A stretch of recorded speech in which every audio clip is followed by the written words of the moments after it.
property. Then we studied the classes of companies. Depend upon the members, the class of companies are 1% company, private limited company, public limited company, and depending upon the liability, the class of the companies are private, limited and means like limited liability, limited, unlimited liability. Then depend upon the shares and guarantee we other split. Then base of control we studied this holding company and subsidiary company. Then foreign company, government company, dormant company, small company, nidhi company, charitable company we studied. Then so we will be explaining everything. Company limited by shares. In company limited by shares, the shareholders' liability is limited to the extent of the unpaid amount of capital, and also that will be called either during the company's tenure or in the time of winding up. They will be calling that. Then in company limited by guarantee, they will not start the company with any amount of capital, and in the time of winding up, they will be calling you the amount of guarantee which you have promised. Then similarity and dissimilarity. Dissimilarity is what only at the time of winding up in guarantee company they will be calling, but in the company limited by share they will be calling either at the time of winding up or before itself. Okay, during the lifetime of the company also. And the shares can be transferred, but the guarantee cannot be transferred. Then unlimited liability company we studied. What is unlimited liability company? The liability will become totally unlimited. There is no any limited portion to the extent of which. So whatever the company's liability, it will come. The shareholder has to give that liability, the amount they have to pay. Then 1% company.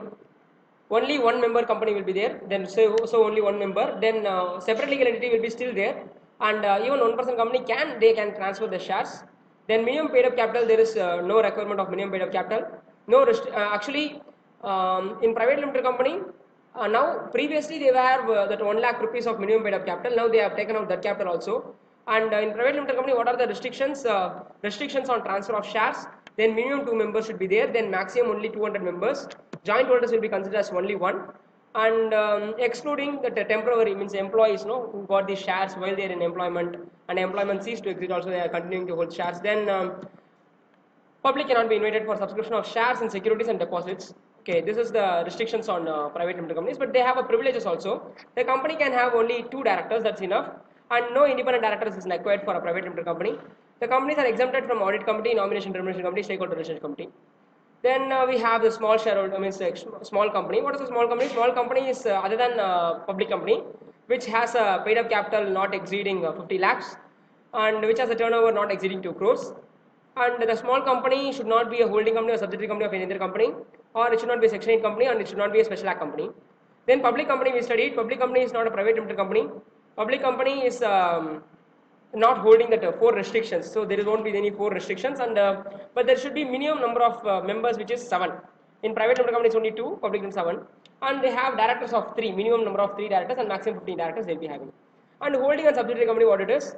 Subsidiary company means a company which is controlled by the another company.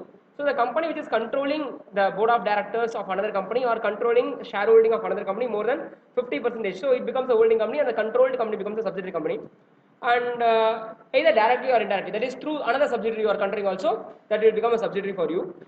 So subsidiary company, if the holding company has shares, but the shares is held in trust or share is held in legal representative capacity, that will not be considered as holdings in the case of holding company. So it's an exception. And private limited company, which is a subsidiary of a public limited company, will become a deemed public company. Okay. Then associate company. Associate company means a company which is having a significant influence on another company. So significant influence means 20% of the capital of another company. So 20% of what? Total share capital, that is equity capital plus convertible preference capital. Then listed company we have. In listed company, what is the listed company? So it should be listed in the stock exchange. And we have famous 2 stock exchange, BSE and NSE, and totally we have 19 stock exchanges in India. Then foreign company is incorporated outside India, having place of business in India. And they won't be registered in India, they have only place of business in India. And this place of business can be any mode, either directly or indirectly, either through physically or through agent or electronically, everything is a foreign company. Then charitable object. What is charitable object? It means like company, Section 8 company we used to call them as. It's a company which is incorporated to promote the commerce, science, arts, sports, education, research, social welfare, religion, so those things, yeah. Then central government will issue license for it. Then the company can have the wording private limited or public limited, that is without limited. Generally they will be having like clubs, federation, foundation kind of thing. For example, Reliance Foundation kind of thing. Then revocation of license can also be done by central government after giving opportunity of being heard. Then dormant company. Dormant company is a company which is incorporated for the doing some future objects, not anything current thing. Then to hold any assets or intellectual property. Then there is no significant transaction in the company, but that means it's an inactive company. But what are the not considered as significant transaction? Paying ROC fees, then office maintenance charges, allotment of shares. These are not considered as significant means like a significant transaction. Then we studied Nidhi company. What is a Nidhi company? Nidhi company is incorporated to promote a habit of savings, and only the members can be depositing the money, and they can only given loans and advances.